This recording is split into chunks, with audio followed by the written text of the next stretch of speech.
Machiegni nyakoromogi weche manyien chenro mar ka gi kacha nyinga Ochieng Emmanuel. Apisas mag IEBC oteng lwetgi mogo bang' kanyo jukgi romo moro moko puodhi gi jalar kom siasa kar chung bura mandhiwe kaunti ma Homa Bay. Jal mochung' ne yiero kaunti ma Homa Bay Felix Apopa oyango mano koyango ni ji ang'wen gi ne ohul kod jopiny e kinde mane oyudo giromo kod jal magiwacho ni ochung' kaka MCA kod jod bura kadak more gwenge go koyango ni duolno kata kamano ikore madhi nyime gi yiero ka chenro mar chwalo gige luto mbulu dhi nyime.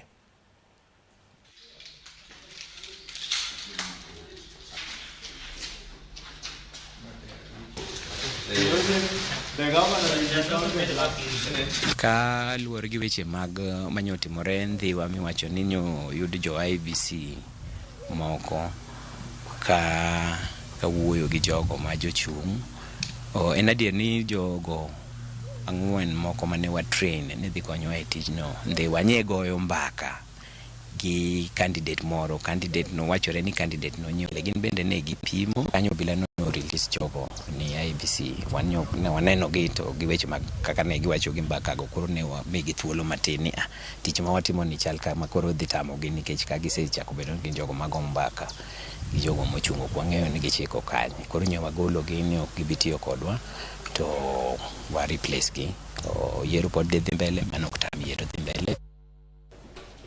Riwruoge ma kedo ratiro mag oganda kumoting'o ilog kod mar kura yangu maisha yangu okoni gin gi yie kuom duol matayo yiero IEBC ikruok ma giseketo motelo yiero maduong' makiny.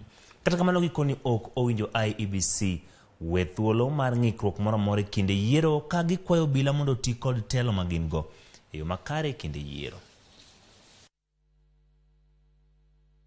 For the purposes of transparency and accountability, we urge the Commission to give periodic updates on election day processes.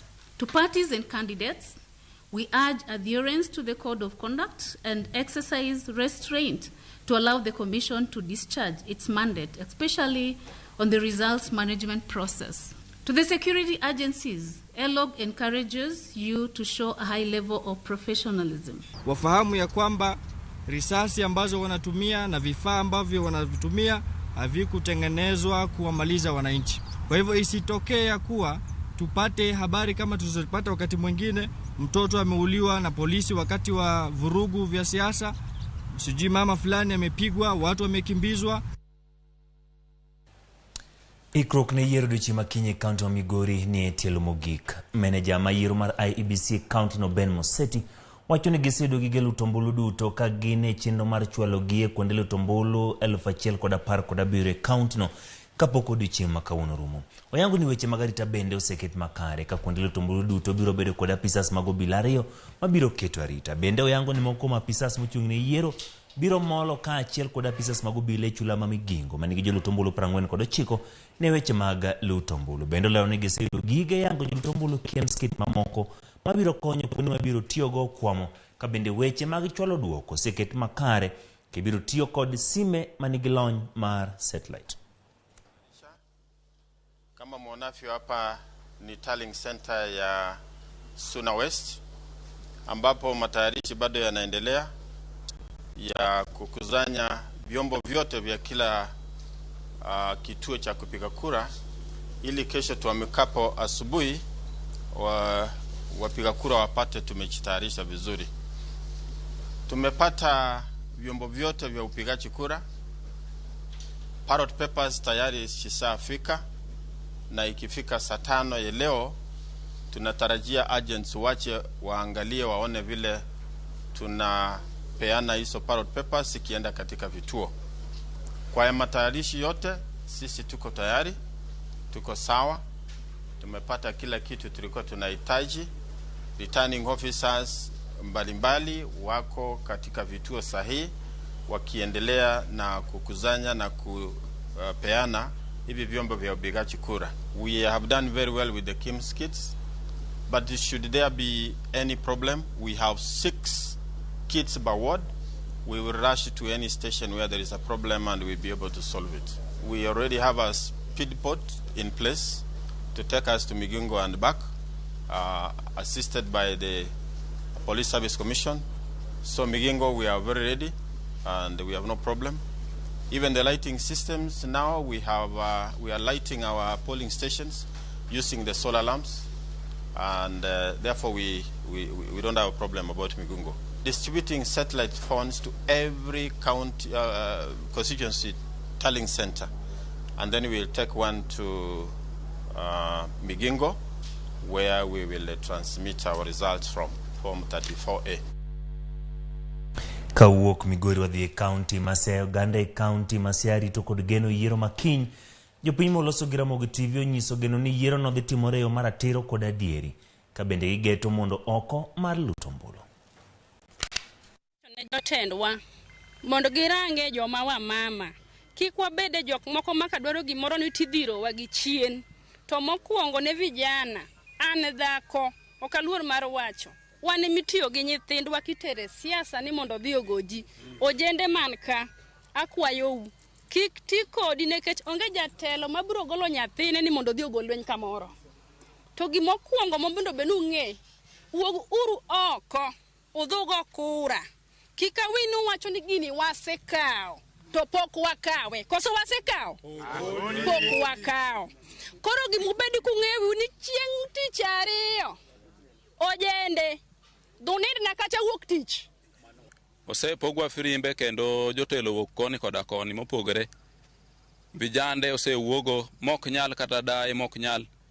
Boda ibro tigo mondo kantiere kata ng'ata ma nigi jaduong' kata dayo moro mad bed kata gu hinyruok moro. Jo siasa mopogore osegolo koni koda kocha petrol minyalo ting'igo to ichope kode ikaka gombul. Ng'ata man ka wasepogo firimbi so chike wang'e ywak char dhano wuok e udi. Dhano wuok e udi dhi gocho, to wadwani wagoch ma peaceful. Chieng' wuochon be kwadwani ni jasiasa moro pod biro ni imi pesa ni igonyo ji station kata goch moko madibedie ma leaders gitiyo gi yudhe matindo gi mondo gikel commotion. Firimbi wan go ka inyakta goni go so chike wang'e wasechiew. Riwruok moro mong'ere kaka 42 Changes e gweng' ma Shikomari Kakamega wuok oko malando kwe kind rawere kinde yiero to kod tok yiero, ka bende gikwayo jodak makono obi oluto ombulu aeto gidog pacho mondo mi gipogre kod weche mag tulo. Riwruogno kotenle kod jagoro margi Joel Shilingi kwayo jodak onyak kwe kaka yorno mane ni jopuonjre obedo gi arita makare to chiemo ma pacho ka bende ok okethore. Jopuonjre kod jonyuol mawuok e gwengego bende koro dwaro ni jatend migawo mar somo George Magoha non kendo tarik ma jopuonjre bro dok e skunde.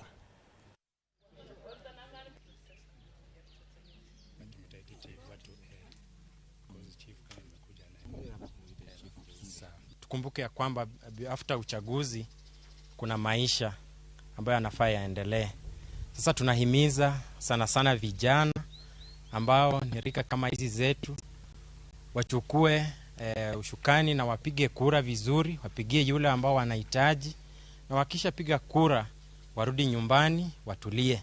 Tumetembea kwa makanisa, tumetengeneza barasa, tumeenda kwa matanga tukitangaza ya kwamba tuwe na amani kila wakati mpaka wakati uchaguzi ishe, tena baada ya uchaguzi. Kwa hivyo naomba Wakenya wenzangu tudunisha amani wakati huu wa siasa tunapokaribia kupiga kura, na baada ya kupiga kura tarehe 9.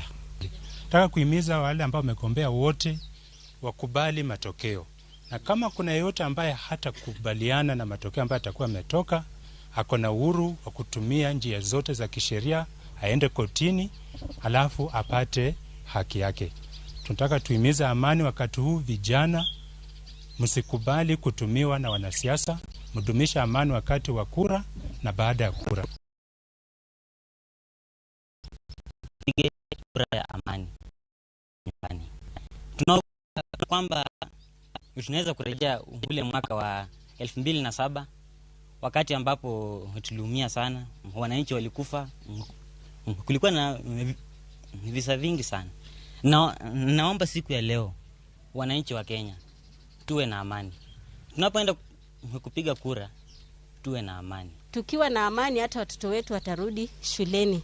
kwa huu mwaka umekuwa mwaka mfupi, especially hao watoto wa darasa la 8 na kidato cha 4, tukiwa na amani, pia mitihani yao pia watafanya na watapita. Hao viongozi wetu ambao tunachagua sisi huku tukifanya furugu, wao tukimaliza kuwachagua, wataenda watakaa pamoja, watakunywa pamoja.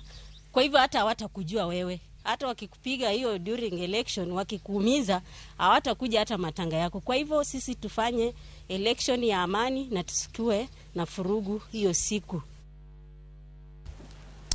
Kadhi nyime jalar komten piny Kenya gitiko mara gano maure wa higa oromo kod kweth mor kod riwruok pinje Afrika ma ugwe mondo ket wangi yiero mapacho ka kumene gilalore weche mathoth motenore kod yiero modiochieng' makiny. Achiel kuom ng'ur mane Wahiga maure okete nyim Jakaya Kikwete ne ni piny owacho ne ok omiyo gi ratil maromre piem ma jolar tend piny Kenya. Gion lipot mibiro gol kod kweth no biro mulo weche duto mane gitwake. Campaigning period has not been a level playing field. We've said to him when they do their report and they have occasion to speak to his president and to speak to the international community to indicate that state resources were used by some of our competitors and that is not good for democracy. We asked if he has occasion to meet the chairperson of IEBC. He says to him to be firm and steadfast. When we win, as we expect to win, when we do that, he should announce us. Jakom riwruok jodongo mawuok Kimbo mar Kenya Philip Masinde opoyo josiasa kuom tayo campaign mag mulo e kinde siasa. Kane oloso gi jofwambo dala ne gwenge mag Mwamano e kaunti ma Busia, jatend migawono machon mar tich omedo kwayo jopiny mondo biwuog oko mar gombulu mar kelo telo makare. Masinde en jaod bura machon manambale kindiga mag 1988 nyaga 1997 komedo puoyo mokalo jolar komtend Kenya